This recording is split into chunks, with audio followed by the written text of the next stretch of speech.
indirectly. So even in such a big country like India, this is very significant. I would also underline the fact that in just 5 years, EU investment in India has nearly doubled to 140 billion euros, making us one of India's top investors. And yet, I am absolutely convinced we have only scratched the surface.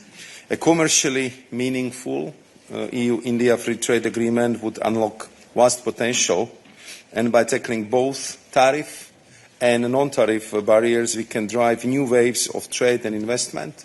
We can strengthen our supply chains, and we would help safeguard open, rules-based global commerce. Our shared ambition is clear: to conclude negotiations by the end of this year, but as always, steady determination will be the key. And we still have some ground to cover. As you probably know, I traveled to India last week. It was already my third visit this year in an effort to advance the negotiations, which have now reached 13 rounds. I must admit, however, that I hoped for more progress to be achieved last week. I remain in frequent contact with my counterpart, Minister Goyal, as there is undoubtedly much to gain for both the EU and India if we get this right, and this is on what we are focusing right now. Thank you. Thank you to both HRVP and Commissioner Sefcovic. We open the floor to questions on the EU-India strategic agenda. Yes, please. Thank you so much for giving me the floor. Zoriana Stepanenko, Radio Free Europe. My first question is for Commissioner Sefcovic. So given the fact that the European Union is proposing a new strategic agenda to raise bilateral relations with India to a higher level, are you ruling out the prospect of imposing the secondary sanctions, the tariffs against India following the step taken by the United States? And will you address the purchases of Russian oil by India at the next summit scheduled for the beginning of 2026, as High Representative Kallas just mentioned? And my second question is to High Representative. So presentation of the 19th sanctions package is delayed.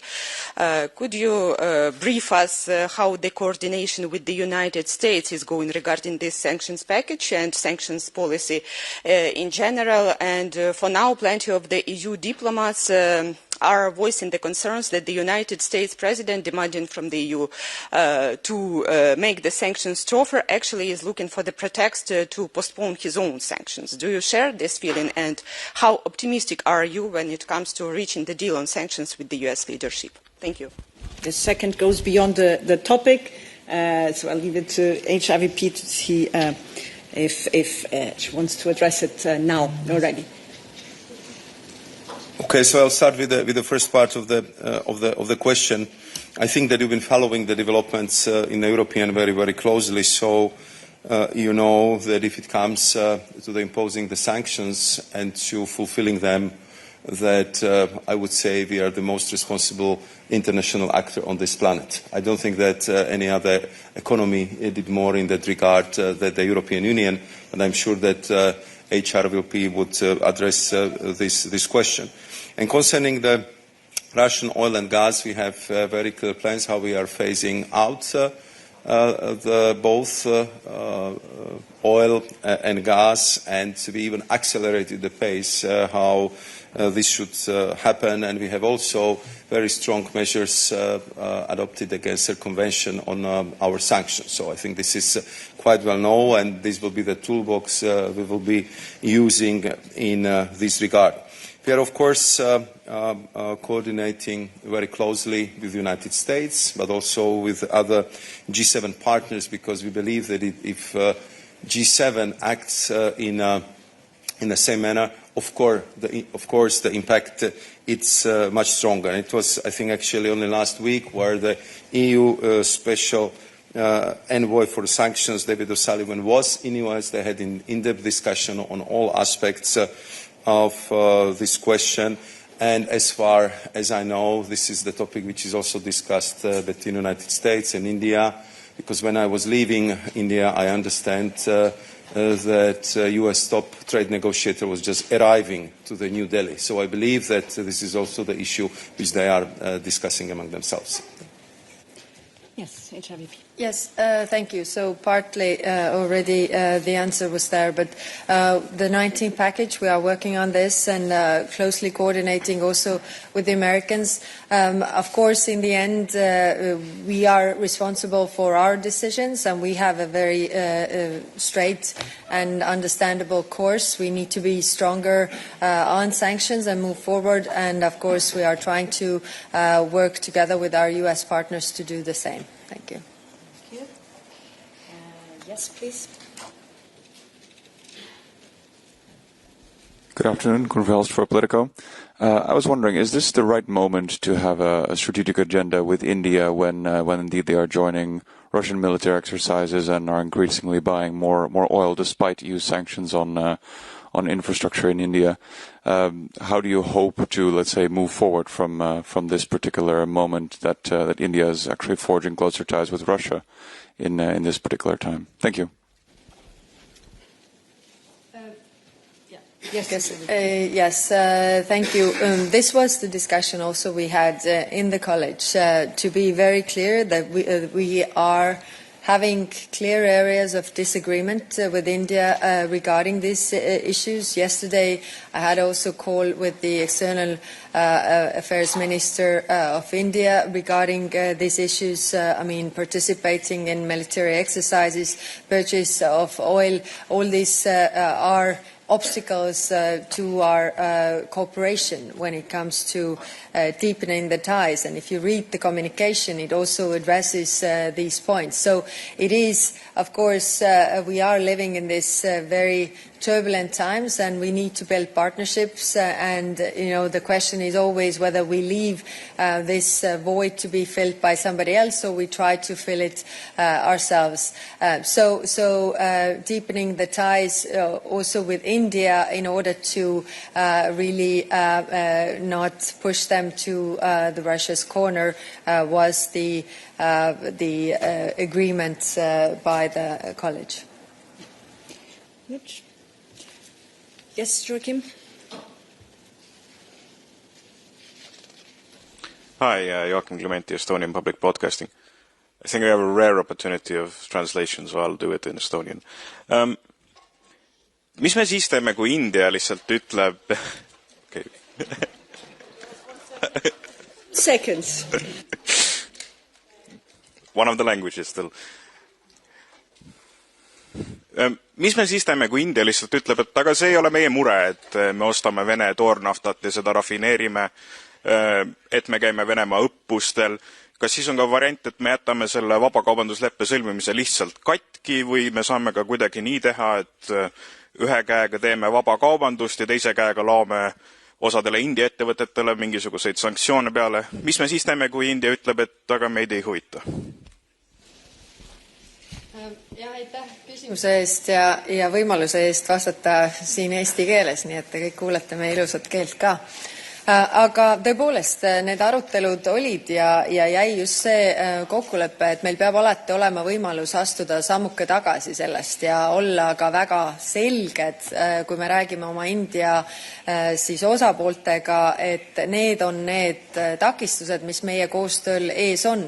Ehk siis, kui lugeda ka seda kommunikatsiooni, mis me selle uue India strateegia kohta oleme esitanud, siis seal need tingimused on ka sees ja see, et kõik neid tingimusi peaksid tõstma. No, kui me mõtleme, siis Indial on sellest suhtest sama palju võita, kui Euroopal on sellest suhtest võita. Ma arvan, et see on mõlema huvides ja seetõttu on mõlema huvides ka võtta arvesse nii Euroopa muresid ja siis huvisid kui siis vastupidi. Nii et see on alati kahepoolne, aga need on need probleemid, mida me kindlasti tõstatame ja need on need probleemid, kus meil esialgu siis ühtset arusaama ei ole.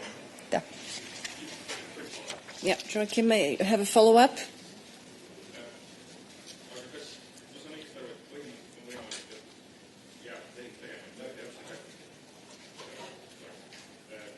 on võimalik, et see plaan jääb lihtsalt siis katki ka, kui neid tingimusi India kaasa ei tule selle kõigega?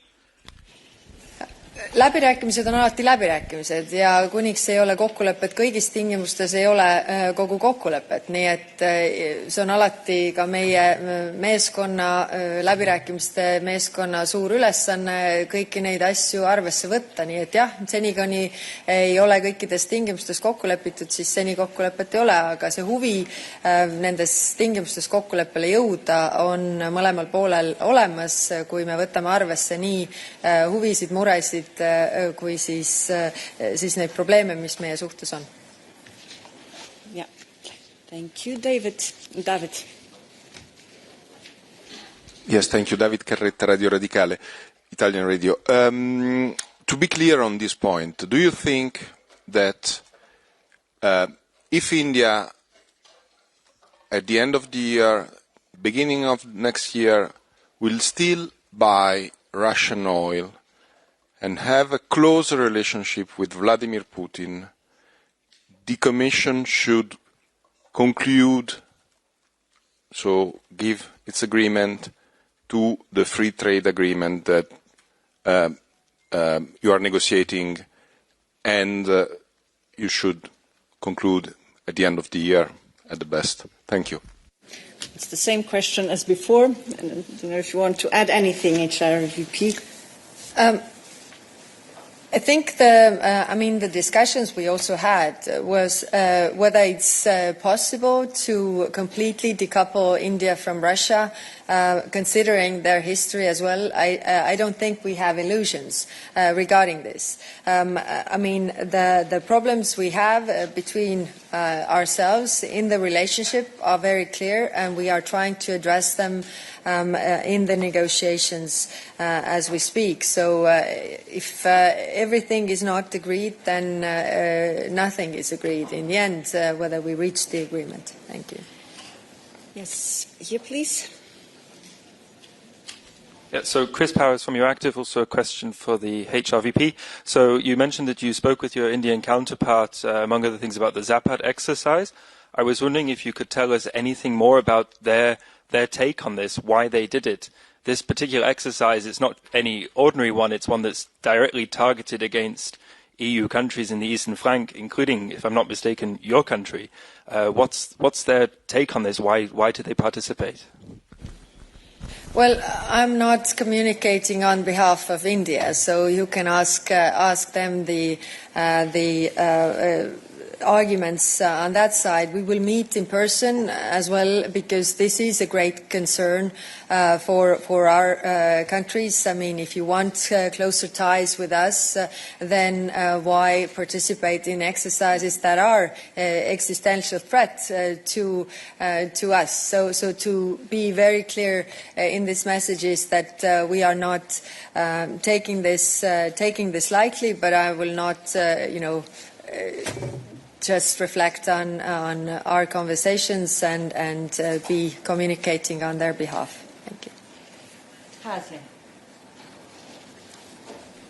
Thank you. Razia Akoch, AFP News Agency. I just wanted to clarify then, if I'm not wrong, you haven't what India has said to the EU about those military drills. It wasn't quite clear what that position is. And if you will allow me to get philosophical, I think potentially this question is for you, Madam Kallas, but maybe for Commissioner Sefcovic as well. Because in terms of trade, it's such it's a priority for the European Union. And we're in the age where the concept of the rules-based international order, I mean, that's a whole other philosophical debate that we can go into. But considering trade is mutually beneficial for both sides, I'm then asking you whether trade can be separated from this agenda, because I read the document, you speak about defence security, but will trade always be something that you'll continue on? Because as you yourself said, you have no illusions about whether this can change. So I just kind of wanted to ask about whether, because trade is, I mean, it's so geopolitical and so separate from the issues of yesteryear and the way that we look at it. And you mentioned shift in paradigm once upon a time yourself. Just wanted to know if the European Commission is looking at these issues with a bit more maybe pragmatic, realpolitik view. Thank you. Thank you. If you look at the communication, you can see also that it has different parts. And when I'm talking about also these concerns and disagreement, it's about the defense and security partnership that we are building.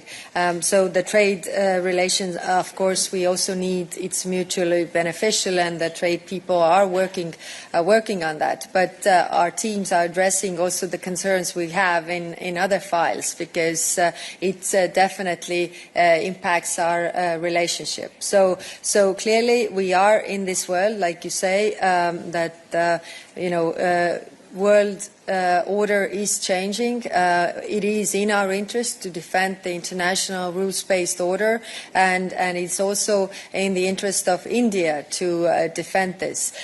So considering the breaches of the international law, we should be on the same side. Yes. Commissioner? Allowed to complement the answer of HRVP. I think what is very important, and it's our constant message to our Indian counterparts. Of course, we are fully aware of enormous potential for our mutual trade. Of course, we saw all very impressive projections how the Indian market and Indian economy would grow. And I was making a different public events in New Delhi last week. The huge accent on the fact that we are the biggest trading partner for India, that thanks to the European company, there is 8 million people employed in India. And if we would have the free trade agreement, that this was clearly grow. So the potential is clearly there. But what is, I think, very, very important, and that was the message when we've been leaving the New Delhi, what we need is commercially meaningful, fair agreement. And I need the understanding of my Indian counterparts that it must be fair and balanced, because this is the very important free trade agreement, which, of course, in European Union has to be approved by the member states and by the European Parliament. And they will look at every single aspect of this agreement. And therefore, we have all the understanding of the fact that India is developing fast, that we have different starting positions, and we also set very clear baselines from where we are starting, where we would like to conclude and to end. But in the end, of course, everything has an impact on these negotiations, because we had to create also political ambience, political climate, that we have a good deal, which is fair, which is balanced, which is commercially good for both partners. And, of course, it has to happen in the atmosphere where this agreement would be supported by the member states and by the European Parliament. But the discussion which we have today, and I would like to thank High Representative Vice President for presenting our relationship with India from all aspects, because it's about strategic choices. And clearly, India is a strategic partner from any angle you would look at it. If you look at it from the geopolitics, if you look at it from the geoeconomics, if you look at it from the potential point of view, if you look at it from in which region India finds herself, and also the history and potential future of our cooperation. So from this aspect, the decision also by the college was that today we will have a thorough discussion. We will adopt the strategic communication, and of course we will communicate very sincerely and openly about this discussion, about the pluses, minuses, the challenges which are ahead of us to our Indian partner. Because only through the discussion and sincere and honest debate you can forge strong relationship, and this is what we want. And that was the spirit which we all felt when we've been in New Delhi as a whole college, talking to the whole government, I think in the first time of the history of the European Union. That was the place where the India for Strategic Partnership was created, and that was the moment when the leaders decided that we should do our best to achieve this free trade agreement. So we are now in this process, and nobody hides that it's difficult. It's very difficult. As you know, the Indian negotiators are famous for being tough. So I think we are going through these phases, and I can only tell you that we always defend the European interest. We speak very clearly to them. We are listening to their answers, and we are building this partnership, which I think would be very important for us now, but also in the future. Yes, please. In the back. Sabina Rossetta, ANSA, thanks for the floor. In the joint communication, there is the willing of conclude an agreement on geographical indications. Is you ready to recognize the basmati as Indian? Thank you. Now we're in super nitty-gritty rice questions. So, of course, if you are talking about rice and India and basmati and Pakistan and all these things, so I think we could be here for a very, very long time.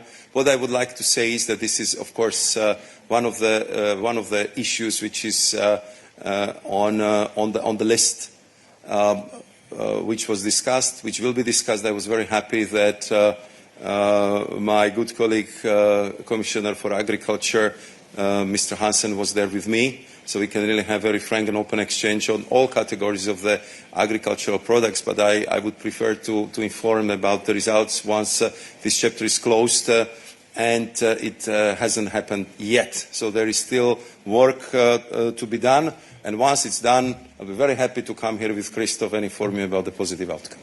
Very good. And we'll take the two final questions on EU-India strategic agenda. Jorge.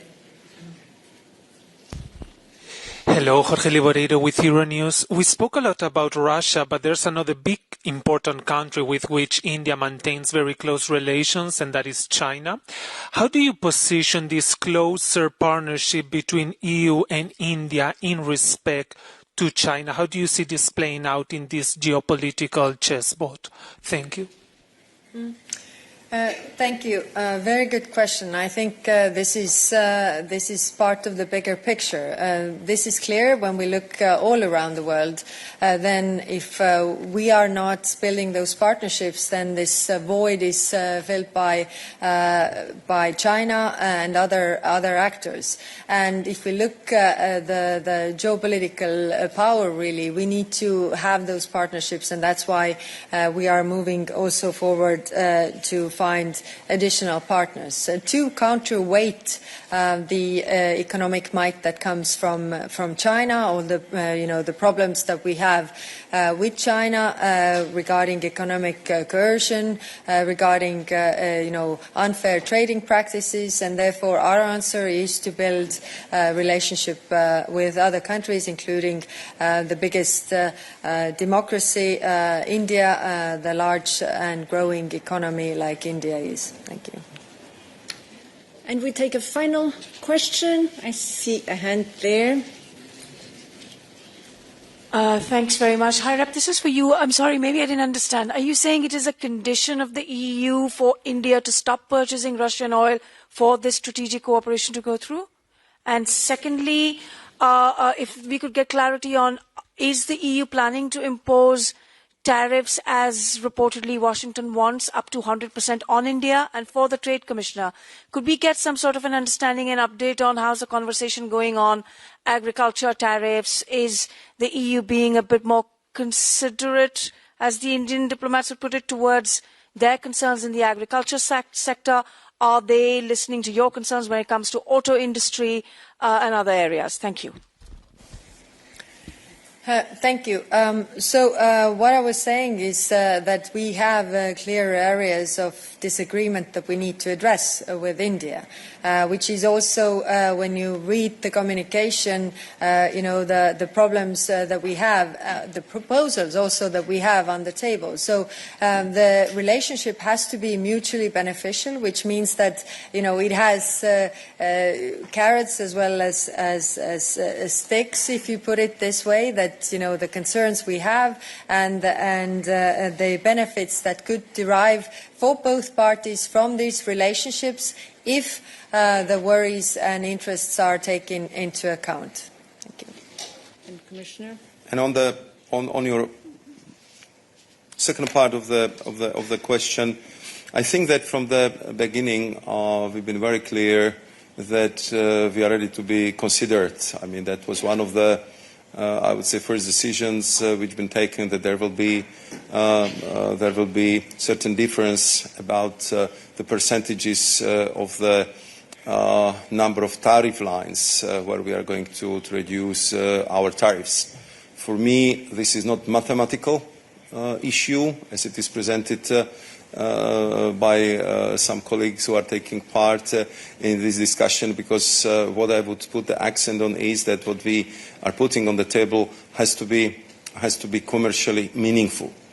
Sometimes the number of tariffs is not actually telling the whole story, because you might have non-tariff barriers, you might have different kind of measures through which say administrative power, you actually are making it for the businesses very, very difficult. So for me, also, I would say this part of the negotiations, like, for example, the QCO's question, so-called qualitative controls in India, are quite important, because this is what I hear from our businesses and from the industry, that it's something we should definitely look at. And on, I would say, the agriculture parts, again, it was, I think, first meeting I had with my friend and esteemed colleague Piyush Goyal, that simply some of the sensitive products for the both sides we just leave aside if we want to make a progress, and we know which they are. I think we agreed upon them early on. Therefore, I was really hopeful that with all this understanding, we could close agriculture chapter already last week. Unfortunately, it was not possible. We'll have another try, but we also need the understanding from Indian side that we also have our constituency, we also have our audience, and I have to bring the agreement to the member states, European Parliament, and my colleagues in the college who would support it, that it has a chance not only to be agreed between us, but fully ratified, implied, and bring what we in European Union strongly believe: much bigger investment, much bigger trade, and much more jobs created in India, but also in Europe, thanks to the growth of the trade. If it comes to the cars, of course, for us, this is an extremely important element of our negotiations. I think those who are familiar with the current landscape of the level of the tariffs, you know that they are one of the highest in the world, and therefore I think that we would both benefit with the discussions how we are going to lower them, how India can benefit from the European know-how, and how India can also benefit from the fact that there are also European car companies who are ready not only to sell but also to build the cars in India, and to contribute also in this way to the further and faster industrial development of this country. So we discussed the different landing zones, what could be done in that regard. Again, we will not be able to conclude the discussion on this, but I think that we understand each other points much better than before, and it would help us to prepare for the next round of discussions and negotiations. And I believe that if we would have what I think in the last mile is usually the most important, political will to conclude, we will. Thank you very much.